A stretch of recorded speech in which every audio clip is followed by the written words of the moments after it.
Hey guys, welcome to Wizarding World number 7 vlog. There we go. Speak with confidence in everything you do. Ship sailed, people failed, and Roxana hailed letters were as the made. queen. And Roxana was hailed as And queen. Clef bailed. And Clef And Clef bailed. failed. Yeah. Nothing was mailed, but Levi wanted things to be. Yes. Yes. Yes. Chessa wailed. Not Yeah, just a way. Yeah. Oh, Oh my all right, let's God. rhyme this whole thing. Yes. It's just a 30 And- second vlog. And Finn wanted to get nailed but didn't.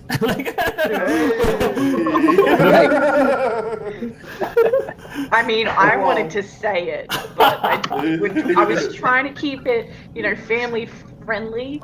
But now that we're talking about it, Yes. that is like the cutest thing since Shiba Inus, okay? It's so freaking adorable. I cannot What'd she say handle about it. the moose? That was very cute. It was a super cute scene. It was so freaking cute. You guys have love bracelets now, and whenever you're in trouble, One of you call on can him. Proof to him. one of you can poof to the other. Yes. Yeah. If, Assuming Lean his- on me. Assuming his spellcraft worked. Hopefully I don't get Assuming- fucking like void. assume it. Yeah, I mean, I guess that depends on how well you trust Finn and his abilities. So, He gets trapped in like the other realm. but I mean, if you're like on a collapsing bridge and some crazy like Death Eater is hitting you with an Avada Kedavra, that might be you might want to take that That'd be a risk. good time to use That might it. might be a good time to risk it. Avada Kedavra. Oh snap! Okay. Oh snap. Would Tritessa have been able to use her ability to control beasts to maybe like control Roxy a little bit? Ooh, probably not. I don't think her ability works that way. I don't think. Okay. I don't think she can just control any beast. I mean, It does the whole stop hitting yourself. yeah, So I don't I mean- think she can do that. Yeah. Hey guys, is It was- any of the hoops like control beast? I Almost think control There's mind control. There was I'm the kind mind. of convinced she has a hoop. She was like, or at least knows what they were or heard about them Mhm. by the way she reacted to it Mhm. when she first saw it. You a can long time confront her about it if you want. Don't do that. You've done enough. Oh Do my we goodness. think there are others out there like that we would have maybe seen already? Because like there's a healing one. Maybe Chogan has one. Maybe. Maybe that's why he's so. Because they said that. Who was it that said that he's so good? I could swear he could probably heal the dead. Like I don't think he can, but Somebody like said that. Yeah. somebody said it. Yeah, I can't Yeah, remember. and he Can has, bring back the dead. and when he heals people, he doesn't wandless. He doesn't use his hands at all. I mean, he doesn't use his wand. Yeah, at I all. wonder if he has a hoop. But I think it's got something to do with his Patronus, because a big eagle come above him when he was like bringing me back from the dead. Mhm. So, I don't think he has a hoop. In fact, I'm pretty certain that if anyone's got a hoop, it's Tritessa. Mhm. I think Tritessa does for sure. Yeah. Mhm. But it's just a question of where the others are. But I'm sure we will get answers if I get to speak to Papa. So, That leads me into the next thing was the last task Alex was given. Alex, Mhm. that your brother was given. I wonder if is to like deliver you the final hoop. I 'Cause want. you're the only one without a hoop. He asked to meet in person with Roxanne. So I think it's like he's giving her something. I think it's gonna be. Yes. Like I think you're finally getting your hoop. And then that's where like the seeds planted that Bartholomew was a good guy, because his journal entry was so weird, right? It was weird. It's weird. It was crazy. He seemed to harbor, like, he's like, I don't know if I regret anything I did, but that could mean anything. It's like, what's he talking about? Like, what is he regretting? Is Did he it specifically actually... say? Sorry. What? Well, I was just gonna say, like, is he referring to, like, being a wizard Nazi, or is it something else? Is this something? Is he like you know, like, is he actually regretting it because I did a bad thing? Or like, I regret it because I got caught, you know, like the context wasn't established. And he was talking about, like, I dragged my family into this, I ruined their lives, which is how I expected him to react, because, like, say what you will about Bartholomew, he's a terrible guy. Well, if he's actually terrible. He's a great dancer. He loves his kids. He's always loved his children. Yeah. He's kind of like Cersei Lannister. Like, yeah, that's true. Cersei is an evil wench, but she loves her kids. Yeah. It's her only redeeming quality. Yeah. You know. All right. So playing Levi, I was just joking about the mind switching thing. But what do you guys think the connection is between your father? He was his roommate. He was just his roommate. He was trying to hide as a Muggle, and he was like, well, the easiest way for me to do that is to room with a Muggle. And I think or maybe it could be like, there's a random thing where it's like he actually lived with a Muggle, like this super chill stoner guy, and he's like, man, these guys aren't half bad. I really wish I could kill a bunch of them. And like, ends up like liking. A stoner guy would probably like not notice a lot of things. So if he was, like, definitely. Even if he like cast magic in front of him, a stoner guy would probably be like, dude, and like, whoa, dude, this room's spinning again.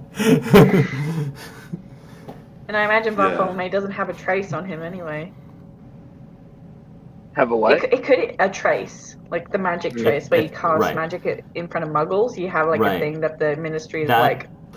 The trace, the trace is only for underage wizards. Oh, it is. So, I thought even adult wizards had it too. I looked it up, and it looks like the trace like automatically somehow. Where I don't know how, they never really give specifications on how the trace works, but it's supposed to like not end up being a thing once you become, non-underage. Okay. I don't know how that works, but I totally think it was like a Draco. Like, I'm really starting to believe, especially after that journal entry, is like, I'm really starting to believe that it's like, oh, it's a Draco scenario where you are a victim of circumstance. You know, you're in the wrong place at the wrong time and affiliated with the wrong people, so you have to do this thing. And you don't necessarily want to, and you regret it for the rest of your life, but you do it anyway. I think that's what is going on with him. You know. Yeah, I think Bartholomew has probably definitely done some very bad stuff, but his motive is what is up in the air. Like, was it for a good reason in his head? Like, was he able to justify for his family's sake or whatever that this was the best path? I think that's where I think I'm stuck with Bartholomew. Yeah. Bartholomew. I keep forgetting. I keep saying Bartholomew because that's just how those letters work in English. But yeah, it's like, I really, now more than ever, because before I was like, this is a pretty outlandish theory and like not what I had planned, so it could be possible, but it's probably not. But now I'm like, I don't know, man. I don't think he's evil. I'm so like, I guess I'll find out if I get to talk to him, which I really hope I do, because I got some shit I want to say. I'm not sure, Hark, if you want to like role play this, but if Levi was to ask his dad what he thought of the situation, what would he say? I would rather you spoke to him during role play about that. Okay. I would rather you call him up now that you realize you can call him up. Yeah, now that I know I could call people. Went a whole year without knowing I could do that. Hey, dude.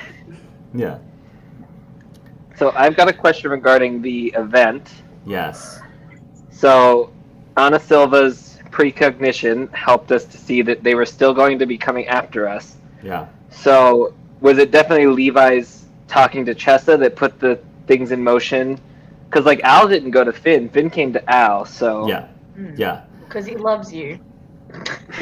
Finn was very torn because he wanted to remain loyal to his group, but he has Albion is Finn's weakness.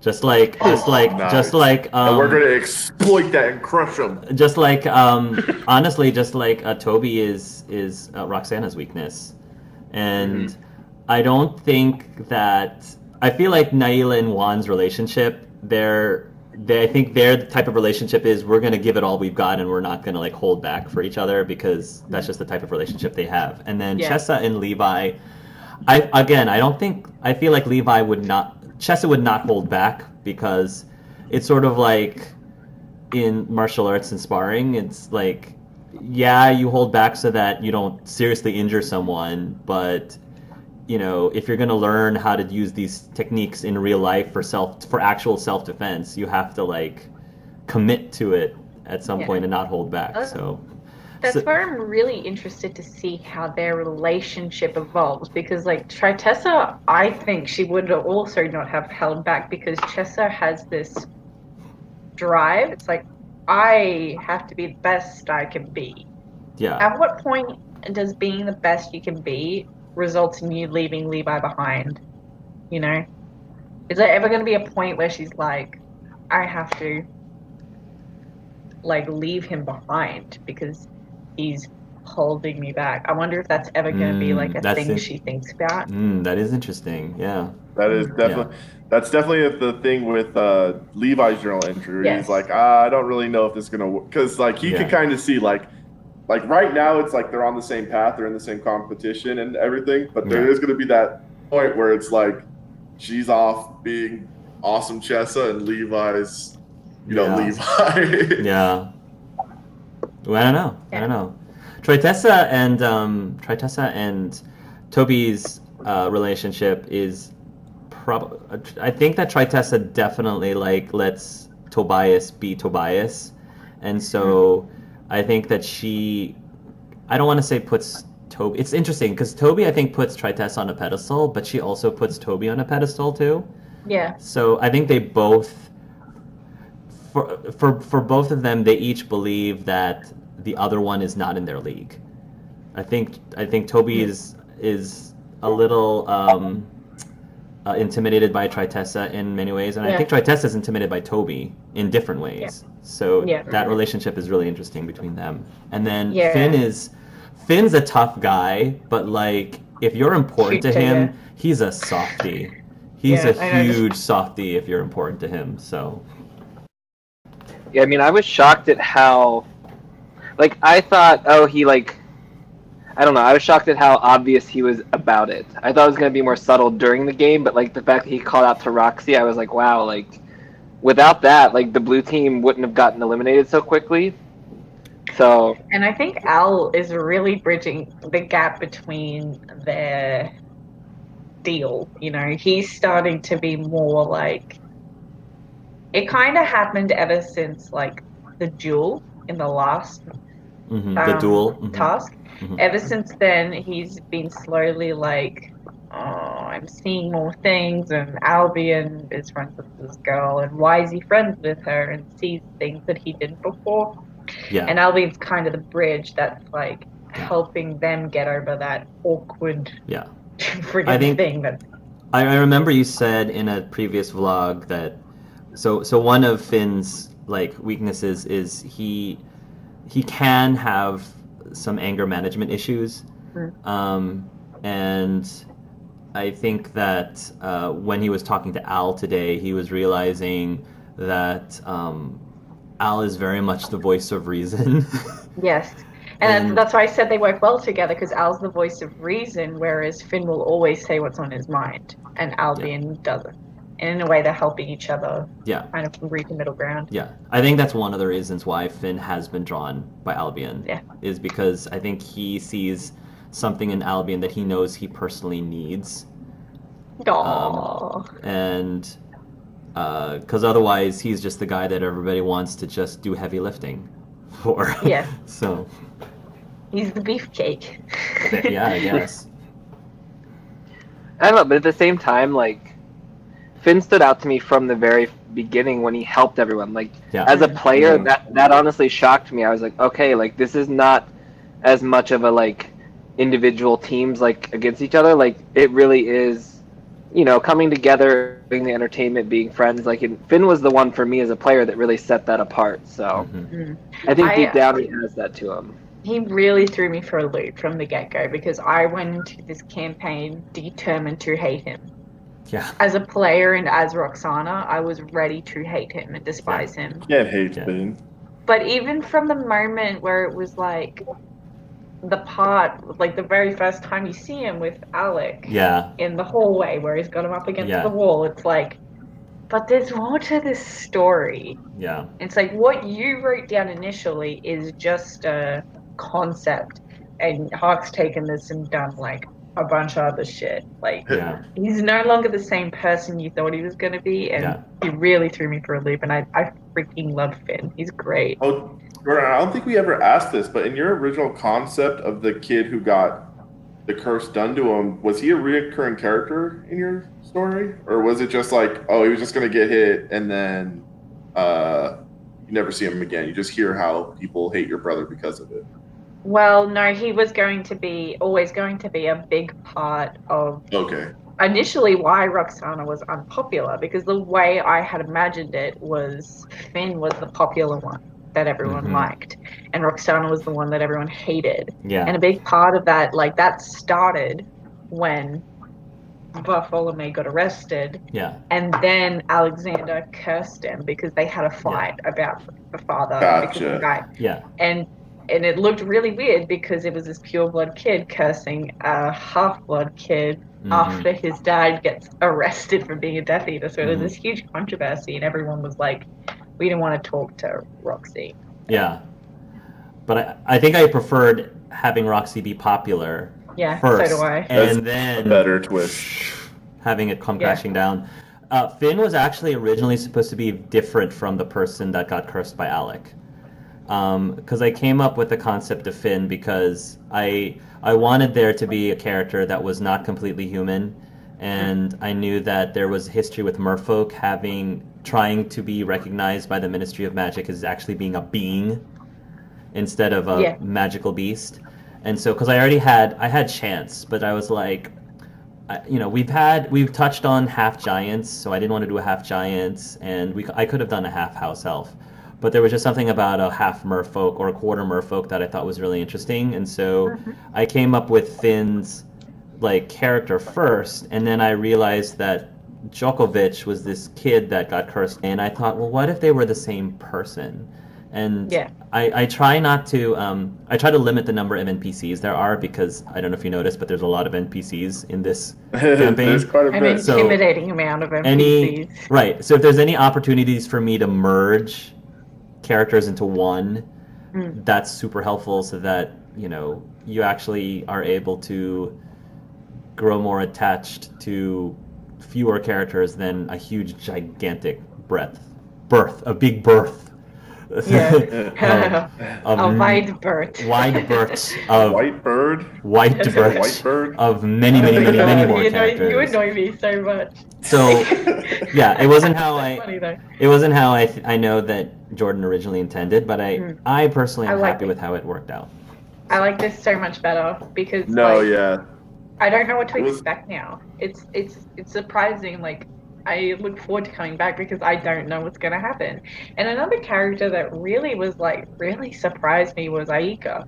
Because from the get-go, I was like, oh, Aika's just a nice guy, he's just a nice boy. But no. No, he's not. He's not.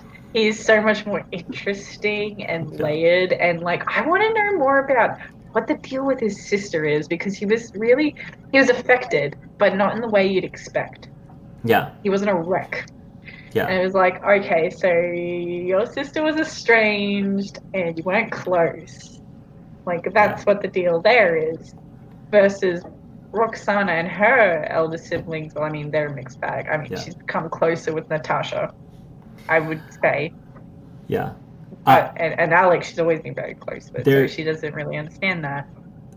I know that a lot of Aika's storyline right now is with Nadia, the vampire hunter that got killed, and he only just briefly touched on his sister Delphina, who the family lost many years prior to that. There's a lot more to Delphina than Aika has originally mentioned. Yeah, so I imagine there is so much more to this story. There's a lot more to that story, and we'll see. That's the one who died many years ago? Delphina died. Many years ago. And then Nadia is the ones that just Nadia is died. that one that was recent. So I don't know. The impression Roxana got, because he didn't go into specifics, but he interpreted it like Delphina died quite young. Mm-hmm. And then Nadia died recently, and she's older than Aika by like 10 years or something. Yeah, like judging by what they look like in the photo. Something like that. So, like I think they're about 10 years apart. Yeah. Yeah, she's nearly 30. Yeah, Delphina seems to be roughly. I think that out of character, like if both Delphina and Nadia were alive today, I would say they were in their late 20s, early 30s. Late 20s, early 30s. Yeah. So. And like, where's Aika's dad? Yeah, where is Aika's dad? He's never mentioned. I kept wanting to ask, but I was like, I think the dad's not in the picture. Mm-hmm. Like, he's either dead or he's just not there. He's not around. Yeah, you can ask him. Yeah. Yeah, or he's a vampire and he killed his daughter.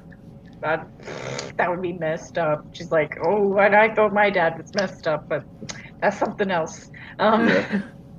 But like, he really threw me for a loop, and what even more threw me for a loop is the fact that him and Roxana are really connecting. Yeah. There is like such a weird mutual understanding. I feel like if it ever did continue on that they became a couple, they would be one of those couples that sit silently, I think, but are content with that. Does Roxana at all feel somewhat envious at Aika's relationship with his mother, or some parental figure?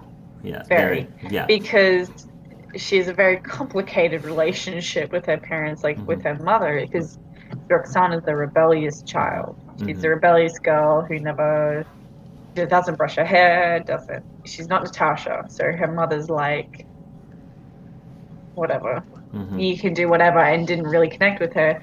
And then being very close with her father and finding out he's a wizard Nazi, kind of breaks the relationship. So she's very much like, but even like his lifestyle, like she loved his house. It was simple but warm. And when I imagine Roxana's house, it's very opulent. Yes. And luxurious and dungeons in the basement. Yes, and dungeons in the basement. But it's just very. But there's something about that she hates. Like, I imagine her room is very much like she's got like freaking fairy lights and clutter everywhere. Like, because she likes it to feel more closed in because of the wide open space. Like, that's how I picture it. So I think in general she's just very much like, I didn't have a life like this, and I think it's a better way to live. You're happier this way to some extent. And I do think she feels very connected with Aika, but most of all, she's intrigued by him. He is an enigma, and I think that's probably where most of his interest to her is too. Yeah, it's like, what is this girl's deal? Yeah, I think that's very accurate. I still don't like Aika. I think he's up to no good. He's always up to no good. Hit him with your question. Oh yeah, I'll hit him with my fire fist. No, I was just gonna ask AJ, like, okay, so when Levi and you were talking in the thing, and he was like, "So who's the hottest guy in the competition?" Let's say he would have asked us like 2 weeks ago. Was your answer still Finn? That's a good question. So I thought about this, and I was gonna jump on Jordan's conversation. So back in the beginning, like when I was potentially thinking, like, okay, who would Albion romance? The guy, like personality-wise, the guy that I was kind of like, I think this would be an interesting pick for Al was Aika at first. I mean, in terms of like looks, I think Finn was always gonna have that pick, but in terms of like people Al was potentially like interested in getting to know, Aika was one of the first ones that came up to him during their practice flying trees as well.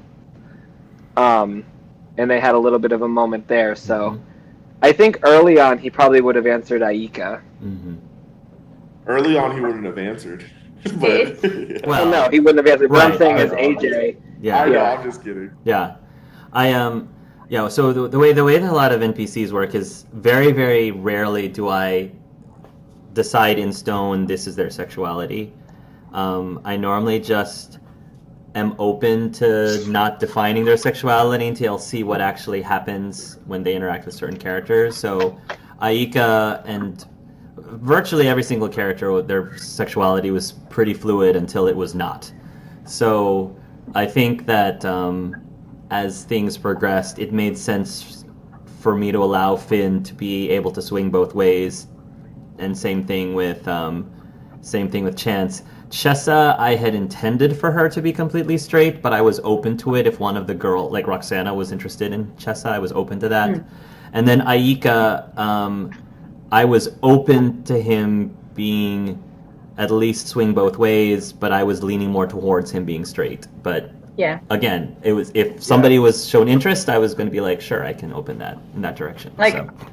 I was always like, oh my god, Finn and Roxy would be so funny to see their relationship come full circle. Like, it's like a romance novel where they hate each other at the start and then they fall in love. Yeah. And like, I was like, that would be so fucking funny if that happened. Yeah. But speaking of more romances, Finn's got more like ships than Nathan.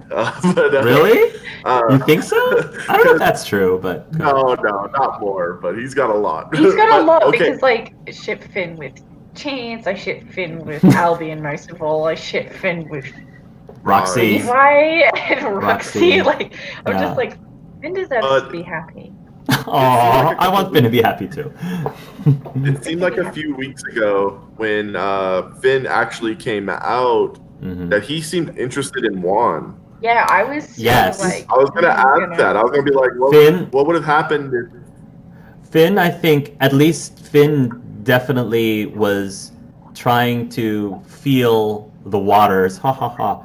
He was trying to feel the waters with Juan just because he did bond with Juan very early on, and because Juan like started talking to him before any of the other members of Wampus did, and I think he still considers Juan like a good friend, but I think now that Juan has started being more interested, obviously with Naila, I think he's kind of backed off and realized, okay, no, we're just friends, and that's cool if we're just friends. What was the turning point with Finn and Al? Because I didn't feel like there was much of a connection at first, and then all of a sudden he's like this bracelet out of nowhere. I was like, okay, like, where was that turning point? So if you remember your conversation with him today, he mentioned that pretty soon this is going to be over. We only have one more event left, and then we probably aren't going to see each other or talk to each other as much. So I think it was a slight form of desperation where he wanted to try to tell you how he feels, like how he really feels sooner rather than later. And I think he was worried that if he waited too long, it would be too late. And I think it's very... I don't think he's ever really managed to connect with anyone else that was in the LGBT group besides Chance. So I think he's just trying to, with him like graduating and you graduating, he knows that both of you will be out of school at the same time. So even if you guys were like apart for 6 months, you guys will not be like confined at least to a school. So I think that was really the turning point, is he realizes that time's running out, and he just wanted to speed things a little bit along, just at least to let you know that he is interested if you're interested. So yeah, I wasn't sure if it was maybe even the conversation where he came to tell Al or see what Al's thoughts were about Roxy's father, and then that's when Al came out to him and they realized they both lost a parent. So I didn't know if that definitely sped things up a little. That definitely did, because yes, I mean, obviously it sped things up because he now knew you were gay. So that's actually a huge like barrier removed. But yes, I think that when you started bonding over the loss of your parents, and I think that was a huge moment between the bond that you two had. Yeah. So if we can move on to the next topic, Levi turning green is kind of weird, right, guys? It's because of his Majagra. Yeah, I was intending... Originally, I had intended for the Majagra side effects to start showing up just before the dance. like just before. But unfortunately, you weren't there, so I didn't want to role play that. Because I thought it would have been interesting if you guys were about to go onto a play and here's Levi looking like green and he's supposed to be like dancing with Chessa and he's, like you said, he looks like Chance, basically. So, which would probably be very flattering for Chance. Yeah, I'm gonna have to go to Chogon about that, right? Because has Levi told Chessa? I don't think what, so. about the major aggro? I don't think so. Yeah, Levi's only told Wampus, right? Oh yeah. Yeah. Yet he tells everyone else about everything. It has to go. You guys want to know something? Like, honestly, like, I was just talking as Levi. I completely forgot we weren't supposed to talk about the hoops. And so I started like, oh, I got to get that. Then I was like, just finish it. I already started it. I already started the sentence. That's so funny. Speaking of Levi telling everyone everything, so you said that Albion would have been the third guy that you thought was the hottest or that you would go after as Levi. So honestly, if Levi was to think subjectively about who the other two guys he would go after, hypothetically, who would the number one and number two be? Oh, well, if we're being 100% honest, number one would have been Al. But of course, he's not going to tell him that. So that's his number one. That's so Lion Flower. Lion Flower. Yeah, number one's Al, and then, of course, Finn. I mean, who doesn't like Finn? Like, come on. It would have been a power couple. We're just both these That's big true. dudes.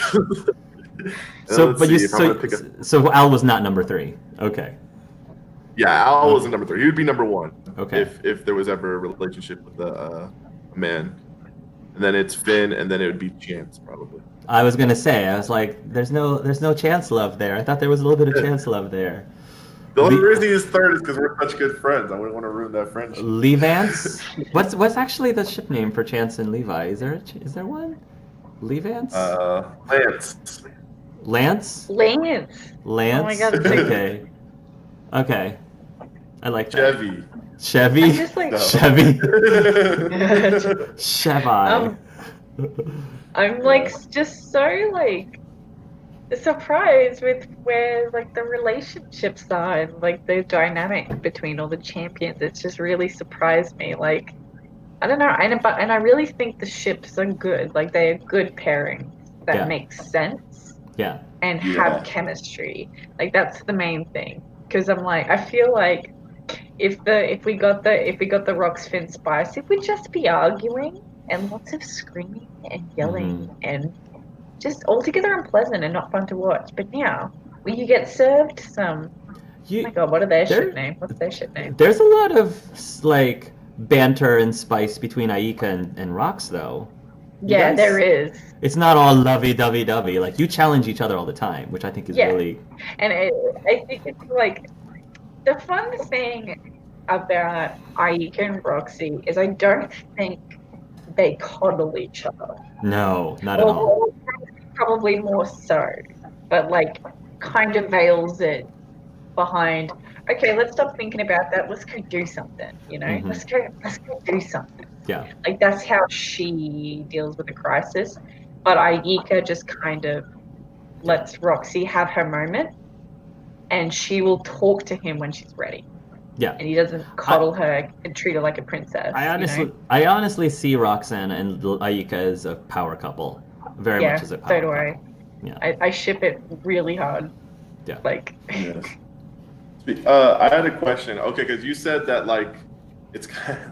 All right. So how's Levi's relationship now with Chance and Chessa? Because like he's like, oh, I gotta go, get off my shoulder. And he was like, Chance was already like really weird because he said to Albion like, I really feel like Levi's hiding something from me, and now more than ever he's like, okay, this isn't my friend. What is he doing? What's going on? Yeah, that's what I'm wondering. Because like it wasn't just the Chessa thing I was worried. It was Chance because the way you said like, oh, he'll just pop off your shoulder and go to Chessa. I was like, oh, I really feel like I hurt Chance's feelings too. Well, throw in and not to complicate things too much, throw in that the old best friend is back in the picture now. Because you had Rodney, the old best friend, and then you have Chance, the new best friend. They're back in the picture, so I don't know. And then you have your new best friends. Yeah. You and And Chance it's might all be. just so complicated. How are you going to balance Yeah. this newfound popularity? You and Chance might be I on don't the know. rocks. Levi's not used to having friends at all. How about God. Juan's So- new spell? Oh I'm so yeah. bummed he didn't get to use I it. wanted him feel to so use bad for it. him. I really wanted him I'm to a use little that. upset that Juan got that. Yeah. Because he's got a superhero complex, and if any of us are about to die, it's going to be Juan that dies. You know what I'm thinking? I don't know if he can do it with this spell, but if someone gets killing curse, he's going. He's gonna go after it. Yeah. Oh yeah. And I'm just Yeah. like, you know what? Speaking of that, actually, I think this is a good time to bring this up. Me and Brendan were talking about, like, because we just see that at the end of this first arc, there is going to be, like, because the first arc's all the games, but at the end of it, there's going to be something that alludes to something bigger in the next arc. Like, something's going to happen. Something is going to blow up. And of Death course, we Eaters, think someone's going to die. and of course, I think someone's going to die. So here's my theory, okay? And this is what I told Brendan. My theory is that, like, at the crowning event, the winning team, right? And at this point, I think the team would probably have 4 or 5 hoops, maybe. They're getting quite the stash, right? Yeah. Hoops. Hmm. And the Death Eaters are like, all right, our hoop senses are tingling. They are at this spot at this time. Let's go. And they like freaking attack the place, right? And I reckon what's gonna happen. This is like really, really specific, I know, but I reckon what's gonna happen. The winning team, whatever team's up there, will dictate who dies. And me and Brendan were talking about, okay, well, who realistically has the most chance to die in every team because it's going to be a meaningful death. Hmm. And I mean, any NPC or PC has like a fair chance of dying, really, because we're all a bit more attached. But at this point in the game, looking at it, right? Team, what is it? Team Horned Serpent. Hmm. Toby has the most chance of dying. That's what we agreed that Toby probably has the biggest I chance. think But out of now- everyone, Toby's got the most chance of dying because everyone has a connection with Toby. Because like now I'm Levi's thinking got that. Finn too, though. But Finn's on the other team. Never mind. Yeah. Finn's Well, on on that team, Finn's got the most chance of dying. Yeah. On Pukwudgie, I reckon either Chance or Naila. Probably Naila because she's a fan favorite and she's Juan's girlfriend. But as the PC team, Juan has the most chance of dying because he has the superhero complex, and now with that spell, like someone's gonna get hit, and he's like, "Hey, can I roll the observe? Can I roll the nimbleness? Just withdraw that shit." And he's gonna take the hit, and that's how he would die. I think Juan would do it for anybody. I think it could be like, Chance is gonna get hit, and he's like, "No, chances." Could you imagine if it was like he took the hit for Naila though? It's like, Naila is the one NPC I feel like we know the least about at this point. Yes, that's what I was saying. I want to, because we got a lot of her early on, but seeing her more often than knowing her. And now I feel like we know everybody. We don't know Naila at all. I've been trying to get more Naila scenes, especially because I put a Naila scene with Juan twice today, and nothing really came out of it. So hopefully we'll get more Naila in the next session. I'm hoping. Yeah, because I feel like Naila and Juan wouldn't talk about her past because Juan probably already knows it. You know, so it's got to come from one of the other PCs. Right. They got to prompt her. You might have to talk to Naila. That actually is probably the better way to do it. Is for having another PC talk to Naila about something. Yeah, that's what I reckon because like Juan probably knows about as much as he needs to about her. You know, about as much as he wants to know about her.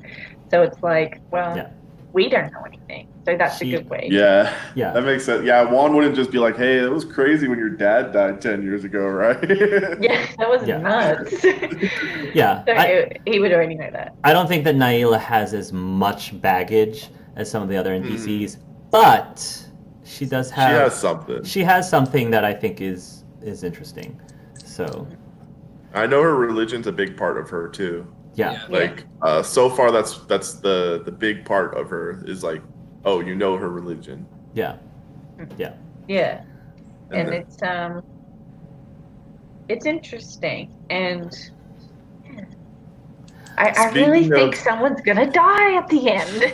it's gonna. We'll see. It's gonna be Juan if Gonna be I'm Han. correct. Yeah. Gonna So be Han or Toby. I'm They not- have the most chance of dying. I'm not Juan or gonna obviously spoil anything, but yeah. So the next session is the transitionary into the final event, and then the final event is going to be session 9, and then after that we have 2 sessions left before the end of Act. Oof.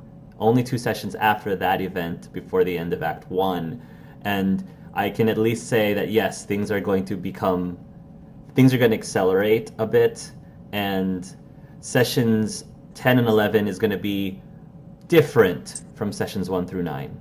A bit different. Ooh. Oh, we're gonna have to plan a funeral, guys. Well, I'm wondering, like, because the event ends, because I had it pegged like the event would end in the last episode, but that's not going to happen. So it's like, okay, wait, what? The event's finished and everyone goes back to their own schools, and we're all like seeing what happens in the schools separately, kind of thing. You We'll know? have to. Mhm. Well, Hark saying like it's different makes me think, you know what I think's gonna happen? It's gonna be 2 like PC sessions.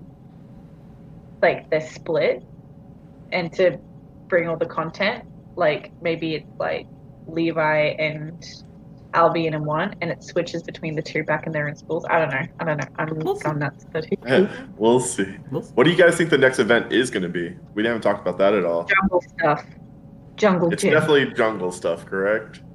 We're going to be doing some sort of maze in the jungle. Is jumbling in the jungle gym. Yeah, I could see it being a very maze-oriented, like, first team to get out with a bunch of, like, obstacles and various magical things you have to overcome. Yes. Yeah, we're going to have to stay the like night in the jungle. That's what I think the Death Eaters are going to get us, guys. So Yes. be ready for that. I And think Moot that's Greyback is gonna eat Levi. I'm gonna uppercut his jaw off his face. That's alright. All I gotta do, like literally, I got all the prerequisites. I could learn Cruciatus tomorrow if I wanted to, and then I could go to the Killing Curse, and then I'll blow him away with that little green spark. I'll be like, "Ooh!" Mhm. See, it's different because I'm killing the bad guys. Pretty sure you still get taken to Azkaban. I'm for pretty that. sure you still do, yeah. That's okay. That's okay. There. Roxy's like, I could deal with prison. Yeah, I feel like a lot happened this session. I'm trying to think of everything else. There was lots of stuff. You learned up more from Naila with her notes. You learned a lot about stuff. yeah. Oh yes, about the rings. That's really important because we can pretty much confirm now what rings I have and which one Al has now, and then we know that there's obviously 12 out there, and that there are some really powerful ones. Like I thought the ones we had were really strong. There's some that can like really alter like the universe. I mean, keep in mind though, controlling time, there are time turners, so it's not like that's new magic. It's pretty moderated. Like they keep an eye on it, but mind control's also that one's interesting because that's the Imperious curse. But if you're doing it without the Imperious curse, you're not you're not doing like an unforgivable at that point, are you? Technically not. Technically. Right. not, but it's like just as bad when you think about it. Right. Same thing. But it's like, oh, well, you didn't use the bad word, so that means it's okay. Well, and who made these hoops? We've never really even talked about that. Like Mhm. The someone gods. The gods. The gods. Oh, and I Cthulhu just thought did about it. something. I don't think the that tracking curse works on our hoops because we were practicing the hoops at Al's house, right? The So tracking we weren't curse. on school. Yeah, we weren't on like we weren't on like school grounds or nothing, so we shouldn't have been able to use magic outside the school, right? That's true. And we used the hoop, and I see. nobody came and got us or anything. Yeah. No, So- I think that's accurate. Nobody came and got you. No. So Nobody. this magic can be used like without people being able to trace it or Yeah. know what it is. That's accurate. Yes, that is accurate. Well, And not we're only probably who- gonna get it. Oh, sorry. I was gonna say not only who created the hoops, but how did they get how did they get split apart, and then like who's working to get them back together aside from Roxy's dad? But I don't know, there's so many hoop questions that I can't wait to find out the answers Hoop. Voldemort's gonna come back. He put his last Horcrux in like a hoop. and then Hawk's gonna have to do his Voldemort's impression. Well done. Juan and Naila are gonna. She's probably gonna like ask him about the notes, so he's gonna have to explain that too. So that's another potential champion that knows a little bit or has a little bit like a red flag going up. Roxana's like, at least I meant to do it. You dummies. I mean, if you haven't noticed, like, yes, in character, it definitely makes total sense to try to keep all the hoops together. But out of character, I strategically gave each of the NPCs expertise that looks like it helps you with your hoop situation because Toby knows runes and Naila knows astronomy and et cetera, et cetera. So yeah, we're supposed to ask for help, guys. I reckon I do definitely think when I talk to Alec, he's gonna give me the super strength one. So, oh wait, no, probably. That's the one. Yeah, the super strength one. For Leo. So I didn't tell you guys my idea. Sorry, I didn't tell you guys my idea. What I was gonna do to figure out what the hoops did is I was going to ask Thaddeus from my dad's school to do more research for stuff that we on internet and stuff that we can't find just in books, and I was gonna have him look stuff up and tell him that it was a project that he needed to get done. But then we figured out what they all did. Good old Thaddeus. Yes. Yes. I was gonna hit up Thaddeus and have him do all the research for us. Yes. I'm keen to see. Oh, sorry. No, I was just gonna ask if there's anything else. I was just gonna say I'm keen to see, like I said, if they do go to see Bartholomew, if all four of them go, which I think if it happens, it's probably it makes sense for all four of them to go. Juan is there for emotional support, and Albion, it's his dad, and then Levi, it's his dad doing stuff. So it makes sense for them all to be there, and I'd be very interested. You guys can all go have all that sad stuff. Me and Juan will go have fun. So. Yeah, you and Juan go and eat tortillas or something. I don't know. Yeah, we're gonna go eat tortillas and scones and watch movies. And I'm gonna actually sit down and watch Star Wars with them. Yeah, we still have to do that. Hopefully we learn our Patronus before we go to Azkaban in case the Dementors come after us. That's okay, I'll just scream at them. That'll work. That would work. So just turn to the line and intimidate them. Kind of like AJ's idea better. Maybe we should start picking up the Patronus.